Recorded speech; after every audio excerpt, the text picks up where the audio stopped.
How to turn on or turn off answer call automatically on Samsung Galaxy S26, S26 Plus or Ultra.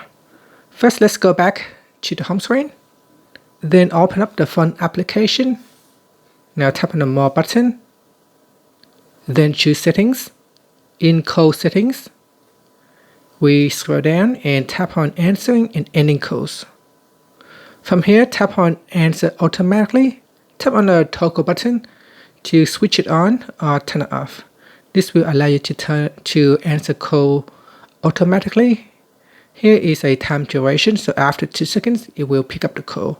Or you can set it to after 5 seconds, 10 seconds, or you can set a custom time. And that's it. Finally, tap on the back key or tap on the home button to go back to the home screen. Thank you for watching this video. If you find it helpful, please like and subscribe to my channel for more videos.